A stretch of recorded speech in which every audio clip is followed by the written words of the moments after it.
बंगाल में आज यानी 4 मई 2026 को नया अध्याय लिख दिया गया है।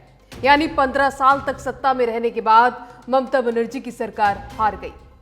फिलहाल कुछ चुनाव विशेषज्ञों को उम्मीद तो थी कि बंगाल में टीएमसी की सरकार नहीं बनेगी, लेकिन दीदी की सरकार इतने बड़े मार्जिन से हार जाएगी इसकी उम्मीद किसी को नहीं थी।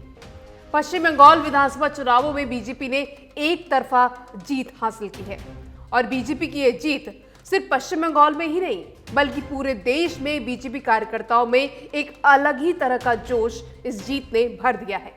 5 राज्यों के विधानसभा चुनाव के नतीजों में बंगाल के परिणाम बीजेपी के लिए बेहद खास है, क्योंकि साल 2021 के विधानसभा चुनाव में भी बीजेपी ने जबरदस्त चुनाव प्रचार किया था, लेकिन सिर्फ 77 सीटों जीती थी। इस बार हार के अंतर को पाटने के लिए बीजेपी ने खास रणनीति बनाई। न सिर्फ बंगाल के नेता बल्कि हिंदी पट्टी के नेताओं के सहारे भी चुनावी अभियान को गति दी गई। अमित शाह ने हर बूथ पर पन्ना प्रमुख नियुक्त किए। हर कार्यकर्ता 30 से 60 वोटरों की जिम्मेदारी लेता था। सीएए, एनआरसी, सीमा सुरक्षा और घुसपैठ जैसे मुद्दे उठाए। शाह ने कहा था कि एक भी घुसपैठिया बंगाल में नहीं घुसेगा। जंगल महल, सिलीगुड़ी और बॉर्डर इलाकों में यह मुद्दा काम किया। इसके साथ ही बीजेपी ने पीएम आवास, उज्ज्वला गैस, किसान सम्मान जैसी योजनाओं को घर घर पहुंचाया।